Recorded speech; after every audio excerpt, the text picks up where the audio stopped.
Thank you so much for all of your help. I'm so glad I did this 14-day challenge. I appreciate all of your advice on everything.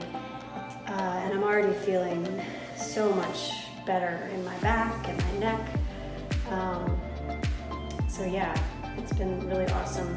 I usually do like this morning check-in. Before I get out of bed, I like press the bottom of my pelvis into my spine into the bed, and it's kind of like how I measure how I'm gonna feel that day. If it's painful, I know it's gonna be a tough day, but the last like week, I haven't been feeling any pain when I do that, so I attribute that to all of this. So I'm gonna keep working on everything, and yeah, thank you so much. Bye.